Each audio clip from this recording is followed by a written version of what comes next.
Pertemuan pada hari ini kita akan mempelajari tentang peraturan atau undang-undang yang terkait tentang obat tradisional. Saya akan cek dulu atau share materi perkuliahan pada hari ini.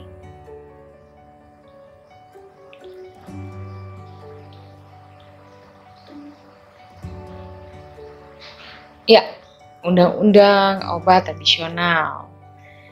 Ya, outline pada pertemuan kali ini kita akan membahas tentang regulasi terkait obat tradisional, ada juga penggolongan obat tradisional, ada juga pengertiannya seperti apa, dan juga pengembangan obat tradisional.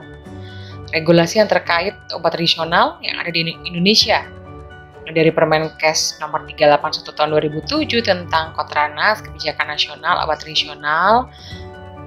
Kemudian ada Permenkes nomor 6 tahun 2012 tentang usaha dan industri obat tradisional. Ada juga Permenkes nomor 7 tahun 2012 tentang registrasi obat tradisional. Ada juga Keputusan Badan POM nomor sekian tahun 2005. Dan juga di tahun 2004 juga dikeluarkan, dan yang terakhir adalah Peraturan Kepala Badan POM nomor 12 tahun 2014 tentang persyaratan mutu obat tradisional.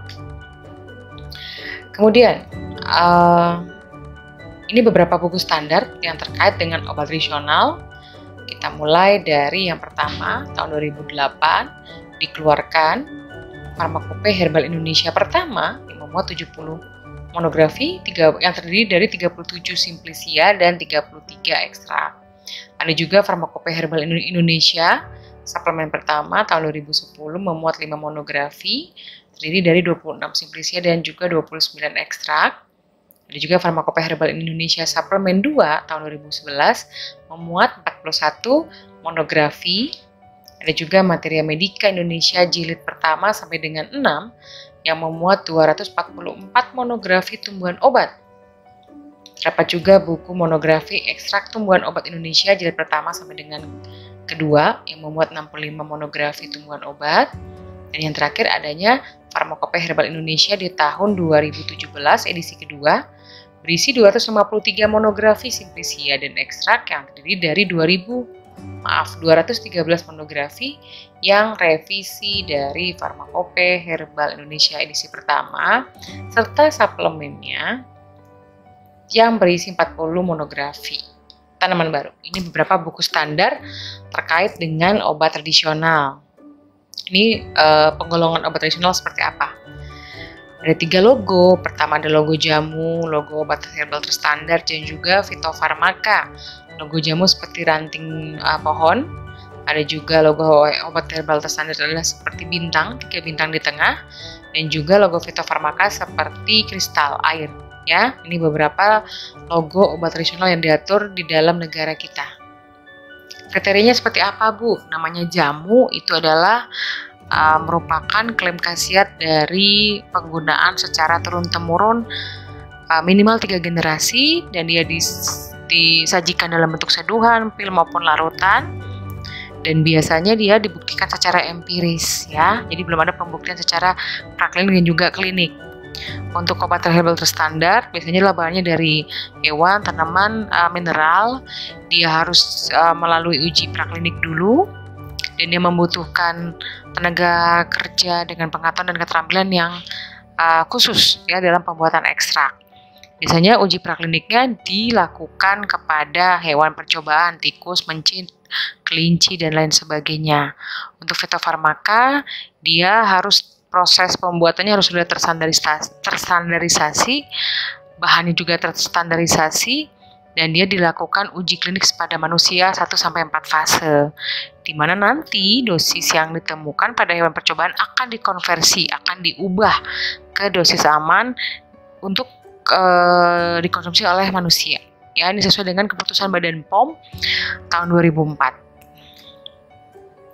Nah, ini tentang tadi ya simbol-simbolnya dengan registrasinya, di mana registrasinya tetap terdiri dari 9 digit angka. Di depan 9 digit angka ada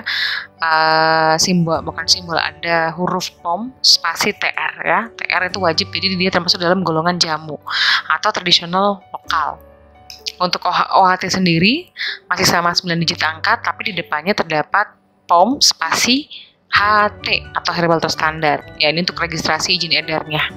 Dan yang terakhir ada fitofarmaka, tetap 9 digit angka, tapi terdapat POM spasi FF simbolnya atau fitofarmaka.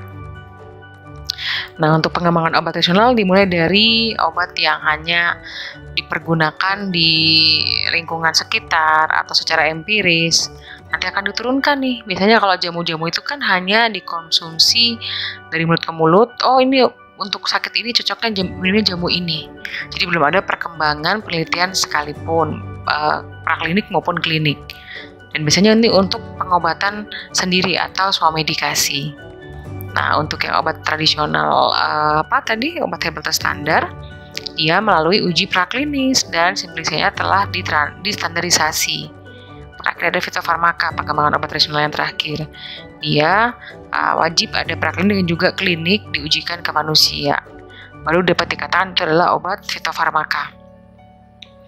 Nah, ini ada juga alur cara pengembangan obat tradisional secara survei kebutuhan pasar, GAP dan juga GAHP. Ada juga pendekatan etnobotani atau traditional knowledge. Nanti akan dilakukan adalah metode atau proses GLP, good laboratory practice, dari standarisasi bahan baku sampai standarisasi ekstrak. Ada juga penemuan bahan aktif dan melakukan perumusan formula, GCP atau good clinical practice, tadi ya, praklinik dan juga klinik. Yang terakhir adalah batch testing atau lab scale, di mana terjadi proses produksi GMP, GDP, pharmacovigilance practice, mulai dari pengawasan, nanti distribusinya seperti apa, dan akhirnya akan sampai tiba dengan selamat produk farmasinya ke pasien. Baru akan didapatkan suatu pharmacovigilance, ya. Untuk pelanggaran jenis-jenis produk obat tradisional, kita akan lihat ada tidak adanya izin edar.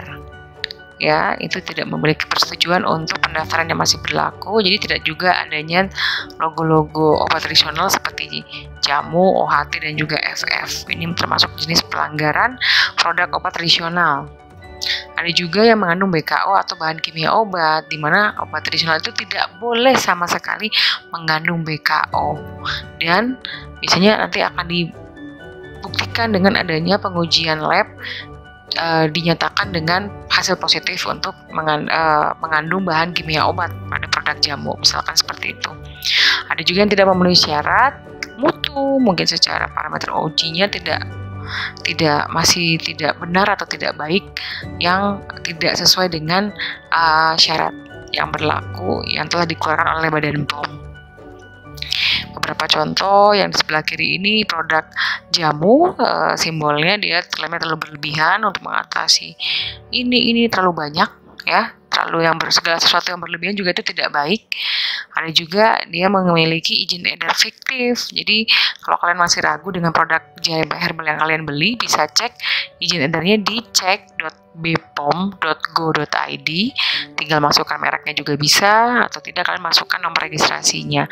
Akan terlihat dia ini telah lulus Badan POM atau tidak, seperti itu. Nah, contoh yang di kanan ini adalah pelanggaran obat tradisional dengan izin edar fiktif, dan yang paling fatal adalah adanya penandaan gambar vulgar, karena ini adalah obat penambah stamina bagi pria biasanya. Dan benar dari hasil pengujian POM dia mengandung BKO, sildenafil sitrat, dan juga paracetamol, ya. Terima kasih, sekian presentasi dari saya. Kita akan ketemu lagi di perkuliahan selanjutnya. Tetap jaga kesehatan, tetap mengaplikasikan 5M. Tuhan memberkati.